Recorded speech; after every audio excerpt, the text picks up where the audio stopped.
So here I am, a 27-year-old dude sharing my messed up experience with my unfaithful wife. Let's bring in the main character, my wife Kelly, who's a year younger than me. She recently stepped out on me with a buddy of mine who's also 27. We'll nickname him Jay for the sake of the story. Our tale kicks off when I was 22. I was at a buddy's wedding and ended up sitting next to Kelly. We were both tight with the couple. She was besties with the bride and I was pals with the groom. Little did we know our friends had cooked up a scheme to set us up by seating us together at the wedding. When I first saw Kelly, I was totally floored by her looks. As we started to talk, it was clear that we had a ton in common. Our chat was smooth, and we hit it off right away. We gabbed, enjoyed the wedding grub, and even cut a rug on the dance floor. It was a night full of dancing, boozing, and you guessed it, a little canoodling right there in the middle of the dance floor. Our friends, the happy couple, were thrilled to see their matchmaking plot come to life. They jokingly asked us about our relationship, but we just brushed it off and kept enjoying our night. When we said our goodbyes, we didn't swap numbers. But then, a week later, I got a text from Kelly asking me out. Our bride friend had given her my number. I didn't think twice. I said yes, and that's how our relationship started to bloom. Fast forward a few years and things were going great. Apart from the usual squabbles that all couples have, nothing major ever came up. So eventually, I asked her to marry me. Less than a year later, we tied the knot. We had a little over a year of marital bliss before my world fell apart. Just before our first anniversary, I noticed Kelly acting different. She started guarding her phone. Her girls' nights out seemed to multiply, and our love life pretty much disappeared. I brought up these issues a few times, only to be brushed off and accused of being insecure. Kelly didn't seem to care about my feelings or worries, so in return, I became distant. The loving goodbye kiss when I left for work disappeared, and our chats dwindled to just the essentials. Then came the night when I couldn't take it anymore and decided to do some digging. While Kelly was asleep, I went through her phone and laptop, checking her texts, emails, and messaging apps, but didn't find anything fishy. But having read tons of stories on here, I knew there was one more place to check: her car. I snuck into her car, and lo and behold, I found a second phone. I knew right then what was happening, but I wanted to collect all the proof for when I confronted her. I didn't want her to brush it off, saying it was a one-time thing or some other baloney. I went through the phone, finding only one sketchy number. I read every text, hooked up the phone to my computer, and printed out every chat and picture. That night, I found myself looking up divorce attorneys in my home office. I spent hours checking out lawyer bios until I found one I liked. I shot him an email, but since it was a Saturday, I wasn't expecting a reply. My curiosity was through the roof. I wanted to know who the guy was, so I grabbed my phone, dialed the number I'd found, planning to pretend I was Spectrum.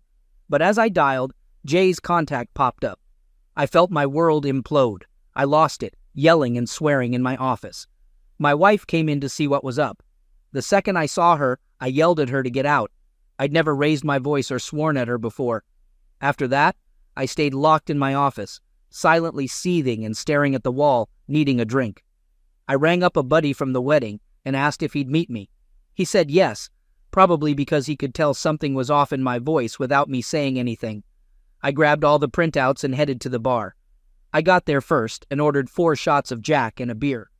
When my friend, let's call him Tony, showed up, he found me finishing my last shot. When he asked what was up, I just blurted out that Kelly was cheating. He was the one who had introduced me to Jay, and all he could do was apologize over and over. Even though Jay and I weren't tight, we were cool whenever we bumped into each other at parties. I made Tony swear not to tell anyone about this. I hadn't even talked to Kelly or a lawyer yet. If his wife asked about me, he was to say I was having issues at work. He agreed. We drank and chatted for most of the night. Around 3 a.m., I called an Uber and headed home. When I got home, I saw Kelly asleep on the couch. Without saying a word, I went up to our bedroom and crashed. When I woke up, she was lying next to me. Not ready to confront her yet, I got dressed and left the house. I made a beeline for my office and drowned myself in work for the entire day. When I rolled in around 10 p.m., my wife was there waiting. She'd cooked dinner and asked if I wanted her to warm it up. I just said no and hit the sack. She followed me, asking what was eating at me. I told her to back off and that I needed some shut-eye, but she wouldn't let me be and kept prodding and trying to get my attention. Finally, I lost it and hollered at her to quit it and let me sleep. The next morning, I got an email from the attorney asking to meet up later that day. I confirmed the appointment and got ready to head out. When I came downstairs, I saw Kelly had whipped up breakfast and wanted to chat. I grabbed a little food and took a seat. She started off saying that I'd been off lately and went on about how I'd changed. She wanted to know what was up. I told her work was a bear and promised her it would be over soon after I finished eating. I told her I had to bounce for work. I was watching the clock, waiting for my meeting with the attorney. The sit-down with the attorney went smoothly. I handed over all the proof I'd collected. The attorney told me, "Well, I'm sorry for the mess you're in, but I'm glad you've got all this evidence. You see, we're in a fault state, so your wife can't touch most of your dough?" I was floored. I hadn't even considered that. I just wanted to get the divorce over with ASAP. I asked the attorney to make copies of the evidence, and he agreed. When I got home, I was ready to face Kelly, but she was MIA. I rang her a couple of times, but no answer, so I shot her a text. "I don't care if you're with Jay right now. Get back here. We need to hash things out." Sure enough, she called back in less than a minute, asking what I was on about. All I told her was to get back here now. She showed up 15 minutes later. Interesting. I said 15 minutes is about the time it takes to drive from here to Jay's. What a coincidence. She looked at me, baffled. I gave her a minute to gather her thoughts, but she was too busy doing her best goldfish impression to respond. "Cat got your tongue?" I asked. She tried to deny everything and started gaslighting me. As she began to hurl personal insults, I slammed my fist on the table to shut her up. "Check out this mountain of proof I've got," I said, pulling out my stack of evidence. I showed her each printout one by one. She told me to stop and started to cry. She even tried to apologize and said she loved me. "Funny," I said. "You were so gung-ho about tearing me down and throwing insults just a minute ago. Where's that fire now?" She tried to hug me, sobbing about how sorry she was. I put up my hand, telling her to back off. She kept trying to get close, insisting she could fix things and she'd do anything for me, suggesting we take this to the bedroom. "You think we should move this to the bedroom? I'm never laying a finger on you again. And guess who else has these papers? My attorney. I'm divorcing you. Now grab a bag, pack your stuff, and get the hell out of my house." That was 3 days ago. And since then, I haven't heard a peep from her. Sorry for the long story. For those who've been in my position, what should I be ready for next? Thanks for being here with me. Hi, everyone. First off, a huge thank you to all of you who took the time to comment or send me messages. Your advice and kind words mean the world to me. Sorry if I haven't managed to respond to all your comments. I've been trying to keep up. After the first post, I was swamped with a ton of advice. Being the level-headed guy I try to be, I decided to take most of it. This morning was all about damage control. First on the agenda, scheduling a doctor's visit for an STD test. That's now set for 2 days from now.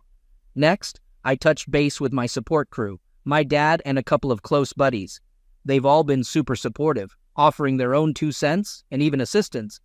But since I've got this catastrophe pretty much under control, I kindly turned down their help. Then it was time to face her family. I shot a text to her folks thanking them for welcoming me into their clan and for everything they'd done for me, but with a heavy heart. Not really. They were kind of overbearing, and even though they're good people, I'm glad I don't have to deal with them anymore. I let them know that Kelly and I were splitting up. I told them they could hit me up with any questions if they wanted to. Next, I had to drop the bomb on Kelly's sister. We'd been tight, and I knew this news would wreck that friendship. I texted her, "Hey, I hate to text you this, but Kelly and I are getting a divorce. I wanted you to know from the get-go you treated me like a brother, and I'll still be here if you ever need anything from me." Not long after, her folks got back to me. Here's how that chat went down. Parents: "We're really sorry to hear this. What's going on? Why hasn't Kelly told us anything?" Me: "Kelly's been having an affair for at least a year. I figured she might have clued you in." Parents: "We haven't heard a peep from her. We'll give her a ring. Are you certain about the affair?"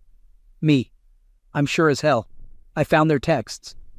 Parents: "We're really sorry. We'll try to reach out to her." After handling her family, it was time to tackle the big job of facing Jay's fiancé. I had this nagging feeling that Kelly and Jay might have cooked up some clever scheme to keep their secret under wraps. Either Kelly hadn't let the cat out of the bag about me knowing, or they're just boneheads.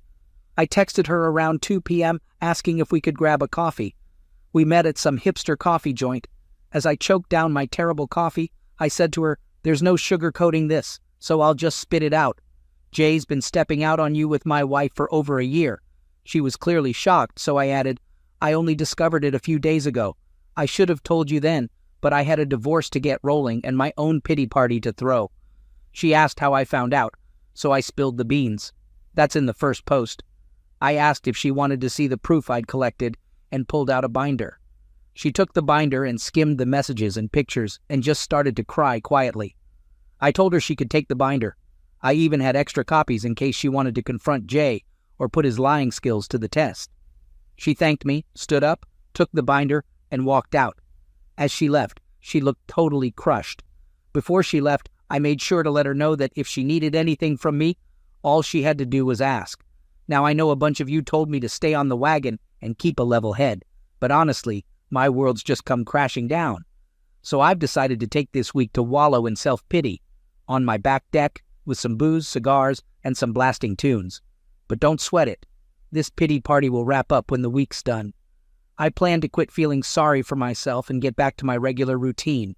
On a brighter note, I've already boxed up most of her stuff. Clothes, jewelry, you name it. I even did her a solid and tossed in our wedding album and every photo with her in it, in the boxes. I've been told I'm a stand-up guy. If and when she decides to swing by for her stuff, I don't plan on playing the gracious host for any longer than I have to. And before your mind goes into overdrive, let me assure you that I didn't trash her clothes or anything. Okay, I might have smashed a few picture frames, but, I mean, who's keeping score? As of right now, everything's pretty chill.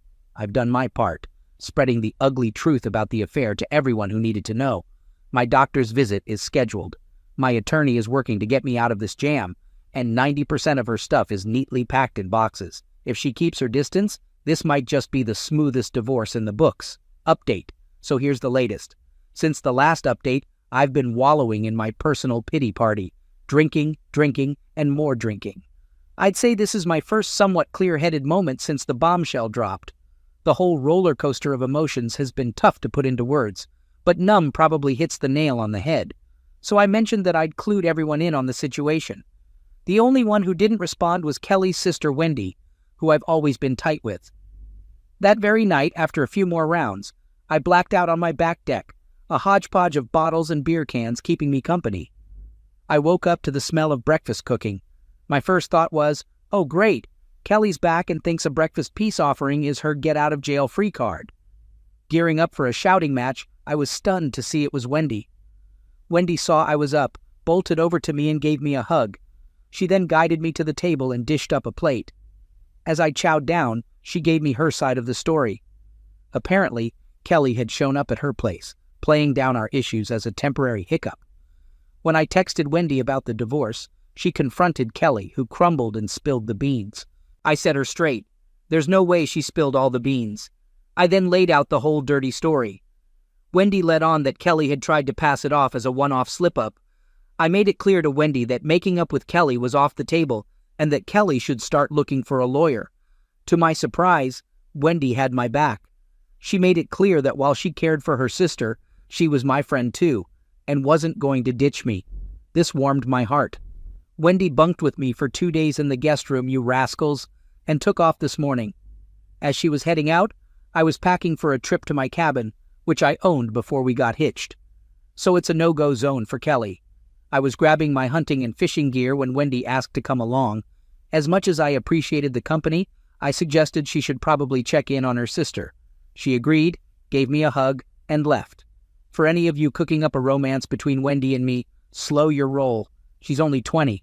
Way too young for me. We have a solid friendship, nothing more. In other news, I did get tested at the doctor's. The results should be back by Monday. I've also been touching base with Jay's fiancée, offering a shoulder to cry on if she needs to vent. I'll be online for a bit, so feel free to drop any questions or advice in the comments or messages. However, I'm heading to the cabin for the weekend where there's no internet, so I'll be off the grid. I want to thank each and every one of you for reading, reaching out, and showering me with support. You all have been the beacon of hope at the end of a very bleak tunnel. To those of you navigating similar storms, my advice is to stay on track. Set one goal at a time. In my case, it was lawyer, doctor, then spreading the word. And remember, keep your personal business off the internet. Thanks again for your patience and support. Here I am again. I filled you in on Wendy coming over to my place and staying for a couple of days. She took off when I was heading to my cabin for some hunting. Good news. I bagged a nice, chunky 8-pointer buck on my first day out there. This was a lucky break, as it left the rest of my time for fishing.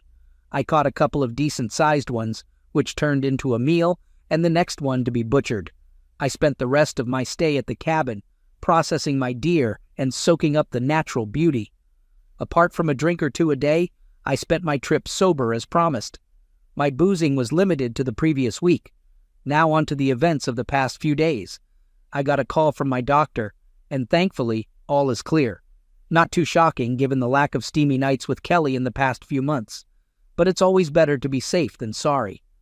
I touched base with Jay's fiancé, but didn't get a response for a while. She eventually got back to me saying she was bunking with her family. Reading between the lines, it seems she's not having a great time either.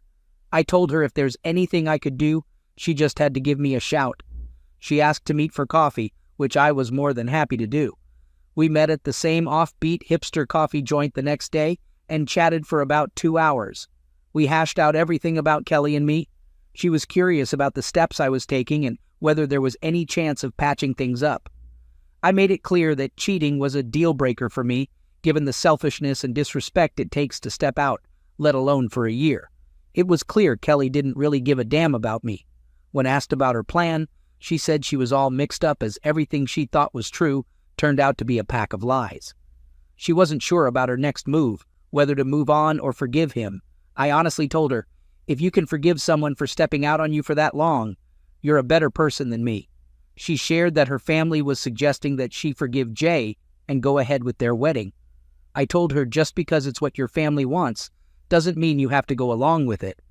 Jay obviously doesn't respect marriage. He cheated on you, his fiancée, with my wife. That's a clear sign he's not husband material. I pushed her to do what she felt was right and to make her own choices. I shared that when I found out, I tried to find a way my heart could fool my brain into thinking I could swallow it and forgive her. But I just couldn't pull it off. I encouraged her to trust her gut.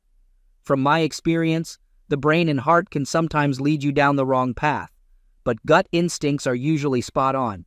She thanked me, and we went our separate ways. The next day, my lawyer let me know that Kelly had been served at her job. Wendy rang me soon after saying Kelly hadn't left her room all day and was crying in bed. I explained she'd been served and was probably wrestling with the fallout of her actions. Wendy asked about my cabin trip, and I filled her in. After a quick chat, we hung up, and I started bracing myself for the possible storm that Kelly might kick up now that she's been served. So here I am, waiting patiently and stocked up with Advil for the potential headache. I've given my buddy a heads up, and he's agreed to swing by and be a witness just in case things go south. I'm currently writing this waiting for Hurricane Kelly to potentially rip through my house if or when she does. Update. Things have been a bit of a whirlwind since my last post. About an hour or so after my last post, I was on standby for Kelly to roll up at the house. Given everything that's gone down, I wasn't sure what to expect from her. I checked all the security cams around the house to make sure they were up and running, both inside and outside. I also gave my buddy a ring letting him know that Kelly was served today, and if she pops up, he needs to hustle over as soon as he can. I wasn't about to end up in the slammer because of this woman. As it turns out, my caution was well-founded. Kelly rolled up at the house, pounding on the door and hollering to be let in. I immediately rang my buddy and Wendy to hustle over. She was swearing and pleading with me to let her in. All I could do was chuckle, wondering why she didn't just use her keys to get in. When my buddy showed up, he stayed in his truck and started filming the ongoing spectacle on his phone. His wife, a friend of Kelly's, hopped out of the truck and tried to soothe Kelly. Instead, Kelly slapped her and yelled at her to butt out. This made my buddy dial up the cops. When they rolled up, Kelly tried to play the damsel in distress. She sobbed and told the officers that I smacked her and booted her out of the house. My buddy and his wife relayed what they saw when they got there, but since they didn't witness the initial event, they couldn't confirm or deny Kelly's claims. One of the officers came up to my door, and as soon as I opened it, Kelly pointed at me, claiming I smacked her and demanded they cuff me. I was being slapped in cuffs when I insisted that I could prove her fibs. The officer let me show him the footage from the outdoor cams. After checking out the video, the officer apologized for jumping the gun and assuming I was the bad guy. I told him I didn't hold it against him. Apparently during Kelly's tirade, she screamed out, "He slapped me," leading my neighbors to ring up the cops too, causing the officers to form their judgment even before showing up. After wrangling with the cops for about half an hour, Kelly was finally cuffed and slapped with charges of disturbing the peace, public intoxication, and a DUI. As the police were leading Kelly to their cruiser, Wendy rolled up. She asked me what went down, so I showed her the video of the whole fiasco on my phone. An officer came up to me, handing me the case number and some other paperwork. Wendy started firing off questions about the charges, so I just ducked back inside. Wendy followed me in shortly after and plopped down next to me. She explained that she had only left her house for 10 minutes to make a quick run to the store. When she got back, Kelly was nowhere to be seen in the living room. She figured Kelly had hit the hay after one too many glasses of wine. Wendy and I chatted for a bit. She asked if she could crash the night, and I told her she was welcome anytime. Wendy let me know that Kelly had to spend the night in the slammer. I'm not sure why, but she could be bailed out in the morning. After I had ducked back inside, Wendy rang up her parents to fill them in on what was going down and to see if they could bail Kelly out since Wendy didn't have the dough. We knocked back a beer and soon hit the hay. When I woke up the next morning, Wendy had already split to meet with her parents. I haven't heard from Kelly, Wendy, or their folks since then, but I can only imagine that it's not a fun chat they're having. I haven't had a peep from Kelly since that fiasco, but her lawyer touched base with mine, indicating that he'll be her legal representation. Finally, we can get the ball rolling on the legal proceedings. Also, I touched base with Jay's fiancé to see if there were any new developments on her end. We shot a few texts back and forth, and she let me know that she had booted Jay out of her house. Her dad and brother packed up all his stuff and hauled it over to his place. She confided that while her dad and brother were itching to give Jay a piece of their mind, she asked them to hold off. She wants to put this mess in her rearview mirror and move on. She appreciated me checking in on her and assured me that her tight-knit group of friends were there to back her up. On Friday, as soon as I clocked out of work, I made a beeline for home. My plan was to spend the weekend at my cabin. When I pulled up, I found Wendy in my driveway. She wanted to gather her sister's stuff and had a laundry list of items that Kelly expected to be returned. Almost all of the items were already boxed up or stashed in my garage waiting to be picked up. I made it clear to her that I wouldn't be on the hook for any accusations of damage to Kelly's stuff. Instead, I offered to foot the bill for a moving company to come pack and haul all her things. This was mainly because I was cabin-bound and didn't have the bandwidth to deal with Kelly's drama. Wendy was on board with this and wished me a good trip. She grabbed a box of Kelly's clothes and loaded them into her car. Before she took off, she asked if she could tag along on my cabin trip, to which I responded with a resounding yes. The weekend at the cabin was a blast. The last time I was there, I realized what a gem that place was. With its stunning vistas and total isolation, it provided a peaceful sanctuary where one could truly unwind. On Monday, I rang up a moving company, and by Tuesday, 3 burly guys with a massive truck showed up and began loading up Kelly's stuff. I meticulously documented and snapped photos of each item as they were being packed and loaded. I thanked the movers for their patience and slipped each of them an extra $50. I sent all the photos and recordings to my lawyer and carried on with my day. The house feels bare but tidy without all of Kelly's clutter. My lawyer had cautioned me not to toss anything that could be deemed shared property, so I relocated most of the furniture to a storage unit. I've been crashing in the guest room since she took off, and only now have I started shopping for new furniture. Most of it will probably end up in the garage now that I've got the room. Despite it all, I don't see myself holding on to the house, even if I get it in the divorce, as it's now a minefield of bitter memories. Thanks for sticking around. Hey gang, here's the latest scoop. A few days post the movers hauling off Kelly's stuff, my lawyer got some legal documents. Apparently, I had somehow wrecked her belongings, and she was demanding I cough up $1,500, threatening to drag me to court if I didn't. Unfazed, my lawyer quickly shot back at her lawyer with all the videos and photos, asking where these alleged damages were. According to him, this situation just further exposes her erratic behavior to the judge, and while it might be a pain now, it will serve as solid evidence in court. It seems her lawyer wasn't quite ready for the level of thoroughness I bring to the table. I mean, I've documented and photographed everything when I unearthed my wife's infidelity. For some reason, I found myself gravitating towards this page. I read the nightmare stories about what some people's ex-spouses did to them, and I was hell-bent on not becoming another cautionary tale. I've steeled myself for just about any allegation she could hurl at me. At this point, there's little she could pull that would shock me. Kelly has been ringing me about every other day, but like a guy dodging a sales call, I never answer. If she leaves a voicemail, I don't even bother giving it a listen. I just forward it straight to my lawyer. Every time I send something to my lawyer, he has a good laugh and tells me, "You are a lawyer's dream. You follow every piece of advice to the letter, and you've amassed a heap of evidence all by yourself. I've never had a client who's been so on the ball." He repeats this like clockwork, but it never fails to put a smile on my face.